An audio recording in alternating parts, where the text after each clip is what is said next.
श्रीपादराजं शरणं प्रपद्ये. सद्गुरुनाथ परमपिता परमात्मा श्री गोपाल बाबा महाराज की जय.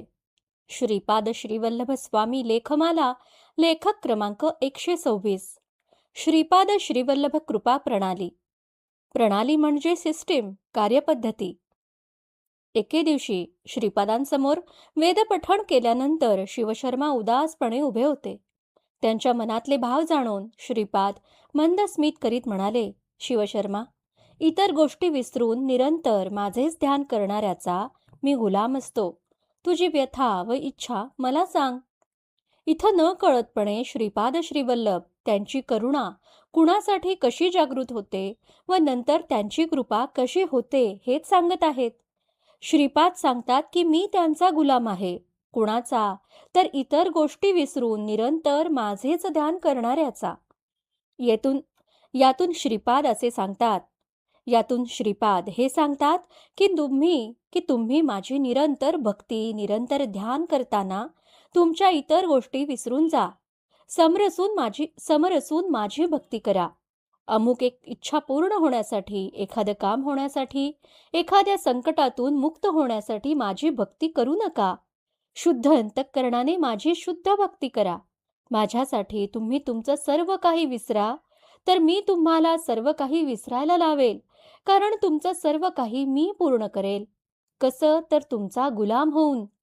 गुलाम व नोकरात काय फरक असतो? नोकर हा पगारी असतो व दिवसभरात ठराविक तासच तो मालकानं सांगितलेले काम करतो. परंतु गुलाम हा अहोरात्र बिनपगारी नोकर असतो. त्याला सुट्टी नसते. गुलाम हा मालकाच्या बंधनात असतो. हाच श्रीपादांचा मोठेपणा, श्रीपादांचे वैशिष्ट्य आहे. त्यांना हेच सांगायचे आहे की तुम्ही माझी भक्ती करताना तुमच्या व्यथा मी दूर करेल.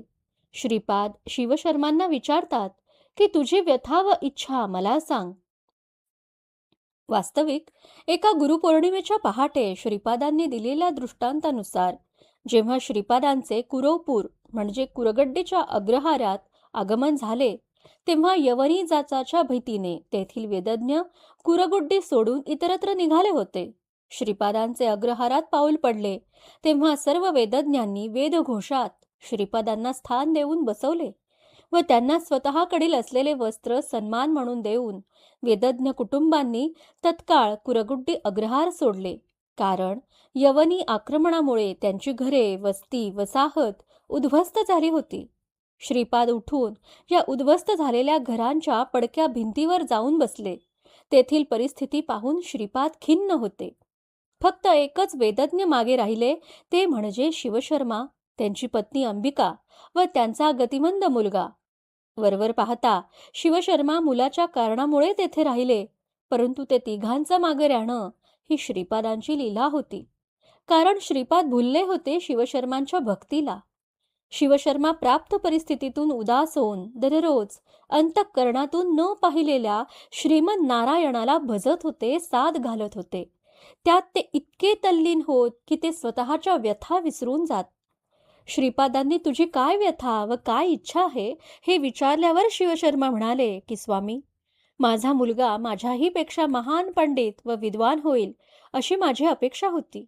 पण तो मंद व जड बुद्धीचा आहे. तुम्ही घटिताचे अघटित करण्यास समर्थ आहात, त्याला पंडित व विद्वान बनविणे तुम्हाला अशक्य नाही. यावर तुमची इच्छा. श्रीपाद म्हणाले, बेटा, कुणालाही त्याचे प्रारब्ध कर्म सुटत नाही. सृष्टी आपल्या अनुल्लंघनीय नियमाप्रमाणे चालत असते. स्त्रियांना पूजेचे फळ म्हणून पती मिळतो. दान केले असता संतती मिळते. दान मात्र सत्पात्री करावे. दान घेणारा सत्पात्र नसेल तर अनिष्ट संभवते. सद्बुद्धी नसणाऱ्याला अन्नदान केले तर त्याच्या पापी कर्मातील पापी अंश अन्नदात्याकडे येतो. दान अहंकार रहित होऊन करावे, तेव्हाच त्याचे चांगले फळ मिळते. पूर्वजन्म कर्मदोषामुळे तुझा मुलगा मंदबुद्धीचा आहे. तुम्हाला अल्पायुषी पुत्र नको होता, तुम्हाला पूर्ण आयुषी पुत्र हवा होता, तो मिळाला. म्हणजे श्रीपादांनी शिवशर्मास कर्मसिद्धांत उकलून दाखविला. तुझा मुलगा मंदबुद्धी का व असा मंदबुद्धी मुलगा तुझ्या वाट्याला का आला, याचं विश्लेषण श्रीपादांनी शिवशर्मास सांगितले. तथापि एवढंच न सांगता सृष्टीची ही रचना ओलांडून जाता येत नाही, परंतु त्यामध्ये आताच्या जन्मी अधिक व पुढील जन्मी वजाबाकी करत एकूण बेरीज जशीच्या तशी ठेवता येऊन तुझ्या मुलास पंडित करण्यासाठी तुझं आयुष्य बदली म्हणून द्यावे लागेल असं सांगितलं. कर्मसूत्र म्हणजे कन्व्हर्जन फॅक्टर. त्यासाठी श्रीपाद म्हणाले की तुझ्या मुलाचे पूर्वजन्म पाप नाहीसे करून त्याला विद्वान पंडित करावयास कर्मसूत्रानुसार तुला तुझे उरलेले आयुष्य त्याला द्यावे लागेल. वृद्धावस्थेकडे झुकलेले शिवशर्मा आपले उरलेले आयुष्य देण्यास तत्काळ तयार झाले. ते म्हणाले, स्वामी, माझा मुलगा बृहस्पतीप्रमाणे विद्वान वक्ता व्हावा हीच माझी इच्छा आहे. यापेक्षा मला काय हवे? श्रीपाद म्हणाले, ठीक आहे, काही दिवसातच तू मृत्यू पावशील. मृत्यूनंतर तू सूक्ष्म देहाने धीशिला नगरात म्हणजे शिर्डीत निंब वृक्षाच्या तळाशी असलेल्या भूगर्भात तपश्चर्या करशील. काही काळानंतर पुण्यभूमी असं महाराष्ट्र देशात जन्म घेशील.